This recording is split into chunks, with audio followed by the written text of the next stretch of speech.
আপনাকে আমি 2000 বছরের ইতিহাস এই 20 মিনিটে বলে শেষ করে দেব। কত হাজার বছর? 2000 বছর। ইহুদি কারা? ইহুদি আর বনু ইসরাইল কি এক? উত্তর না। খুব ভালো করে কথাগুলো শোনেন, এগুলো বই পড়তে অনেক সময় লাগবে আপনার, এবং ঘাটাঘাটি করতে অনেক সময় লাগবে, খুব অল্প সময় বুঝে নেন। ইহুদি বনু ইসরাইল এক নয়। বনু ইসরাইল কাদেরকে বলা হয়? ইব্রাহিম আলাইহিস সালামের ছেলে, এক ছেলের নাম ইসমাইল, এক ছেলের নাম ইসহাক। ঠিক আছে?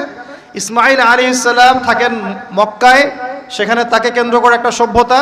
এই বংশে সর্বশেষ নবী মুহাম্মদ সাল্লাল্লাহু আলাইহি ওয়াসাল্লামের জন্ম। তার মানে আমরা বনু ইসমাইল। আমরা কারা? বনু ইসমাইল। আমরা মুহাম্মদ সাল্লাল্লাহু আলাইহি ওয়াসাল্লামের কওম, উম্মাহ। আর এইদিকে আরেক ছেলের নাম হচ্ছে ইসহাক, যিনি থাকেন ওই শামে, ওই প্যালেস্টাইনে, ওই জেরুজালেমে, ওই জায়গায়, ওটা শাম। ঠিক আছে? এবং ওখানে তিনি